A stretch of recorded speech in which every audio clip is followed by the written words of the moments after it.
Hello friends, कैसे हैं आप लोग। आज हम बताएंगे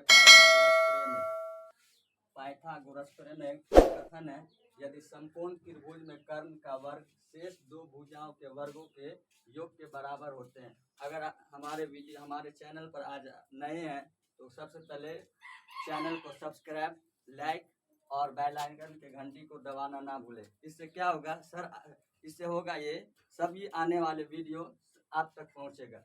चलिए हम लोग सिद्ध करते हैं। यदि समकोण त्रिभुज में कर्ण का वर्ग, लो एक समकोण त्रिभुज बना देते हैं। ये क्या है? समकोण त्रिभुज है।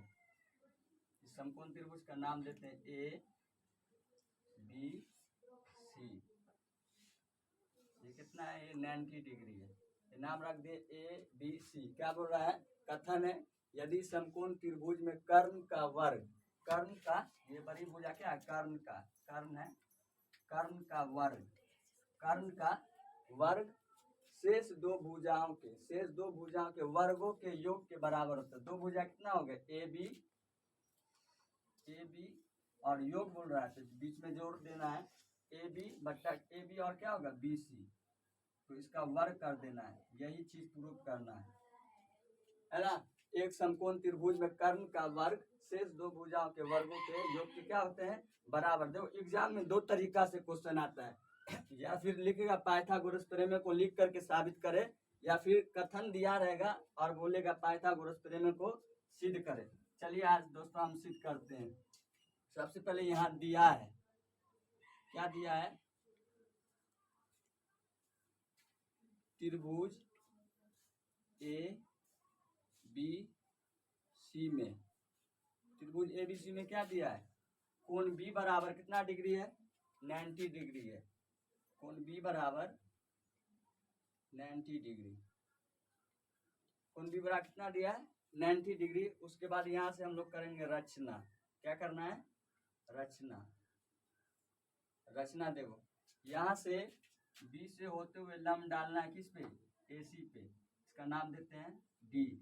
रचना की है तो यहाँ लिखेंगे बी डी लंब जो है किस पे डाले हैं? ए सी पर, ए सी पर डाला। बी डी लंब किस पे डाले हैं? बी डी लंब किस पे डाले? ए सी पर डाला। अब चलना है। सबसे पहले देखो इसमें तीन त्रिभुज है, एक दो और एक बड़ा वाला तीन। तो सबसे पहले चलना है बड़ा त्रिभुज में। यहाँ से लिखना त्रिभुज। सबसे पहले यहाँ लिख देते हैं परमान। क्या लिखना है? परमान। परमान। चलना है त्रिभुज ए बी सी तथा त्रिभुज किस में चलना है? ये छोटा वाला में, ए बी डी में। त्रिभुज ए बी डी में। देखो त्रिभुज ए बी सी और त्रिभुज ए बी डी में कोण जो बी बराबर और कोण बी बराबर कितना डिग्री का है? 90 डिग्री का। कोण बी बराबर और कोण डी बराबर कितना डिग्री का है? 90 डिग्री। उसके बाद देखो त्रिभुज ए बी सी में और त्रिभुज ए डी बी में क्या चीज कॉमन है? तो यहाँ देखो हम अलग करके बताते हैं त्रिभुज को। यह ए बी सी। उसके बाद यहाँ त्रिभुज है ए बी डी। त्रिभुज ए बी सी और त्रिभुज A D B, A D B, A D B को क्या किए हैं? अलग किए हैं। तो देखो ये वाला कोण क्या है? उभयनिष्ठ है। तो यहाँ लिखेंगे हम लोग कोण ए बराबर कोण ए।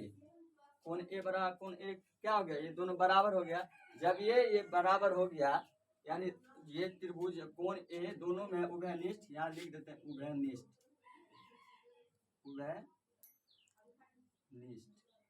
उभयनिष्ठ जब ये कोण से हुआ है उभयनिष्ठ तो ये त्रिभुज क्या होंगे?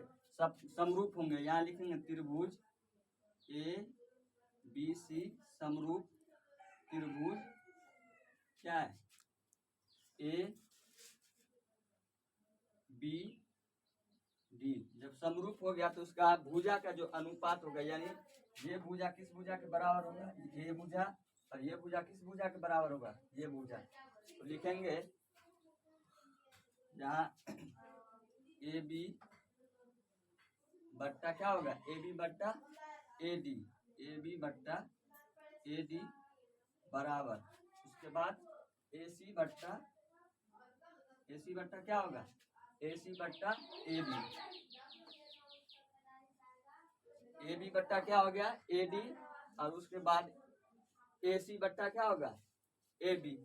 तो बराबर में कैसे हम लोग गुना करते हैं, तिरछा, इसको इससे करना है और इसको इससे, तो ए बी को ए बी से गुना करेंगे तो क्या होगा ए बी स्क्वायर बराबर ए डी को इससे करना है तो लिखेंगे हम लोग ए डी गुने ए सी।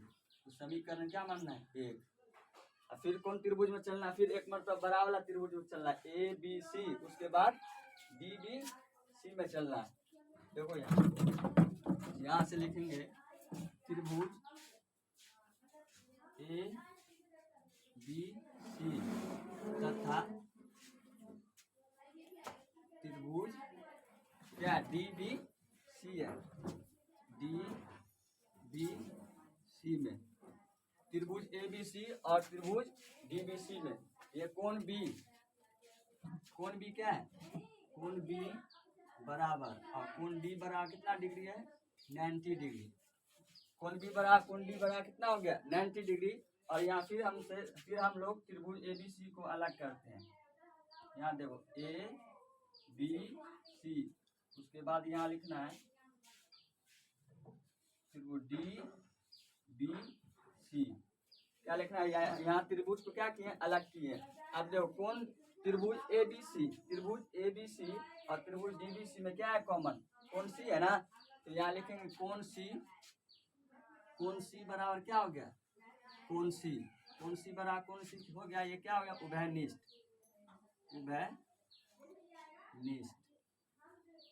उभयनिष्ठ हो गया। जब ये उभयनिष्ठ हुआ तो भुजा क्या हो जाए, त्रिभुज क्या होगा समरूप होगा। तो लिखेंगे यहाँ त्रिभुज ए बी सी समरूप त्रिभुज क्या होंगे डी बी सी। जब समरूप हो गया तो भुजा का अनुपात, यानी ये भुजा किस भुजा के बराबर हो, इस भुजा के बराबर, और ये भुजा इस भुजा के बराबर होगा। तो हम लोग लिखेंगे बी सी बट्टा क्या लिखना है, बी सी बट्टा क्या होगा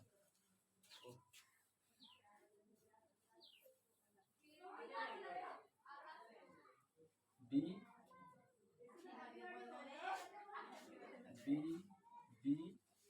सी क्या होगा बी डी सी होगा। तो बी सी बट्टा क्या लिखेंगे सी डी, बी सी बट्टा सी डी, उसके बाद ये भुजा ए सी बट्टा क्या लिखेंगे ए सी बट्टा बी सी। तो बी सी को बी सी से गुना करेंगे तो क्या होगा बी सी स्क्वायर बराबर सी को ए से गुना करेंगे तो सी डी गुने क्या होगा ए सी। तो समीकरण 2 मान लो। अब क्या करना, समीकरण 1 और समीकरण 2 को क्या करना जोड़ देना। यहाँ लिखना है समीकरण 1 एवं समीकरण 2 को जोड़ने पर क्या लिखे हैं, समीकरण 1 एवं समीकरण 2 को जोड़ने पर।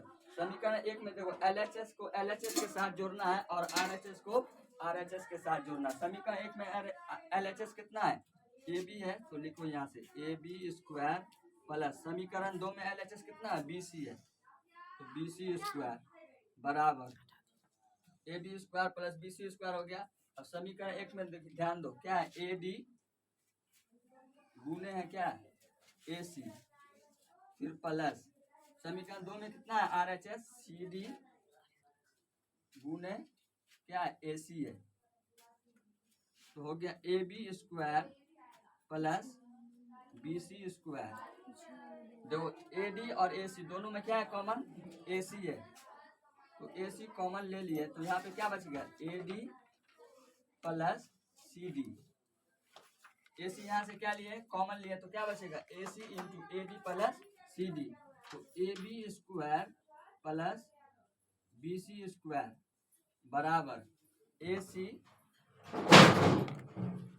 इंटू AD प्लस CD को क्या लिख सकते हैं, यहाँ ध्यान दो AD प्लस CD को क्या लिखेंगे AC लिख सकते हैं ना, अरे एसीए से मिल के बना है ना, AD प्लस CD, तो हम लोग AD प्लस CD को लिख सकते हैं AC।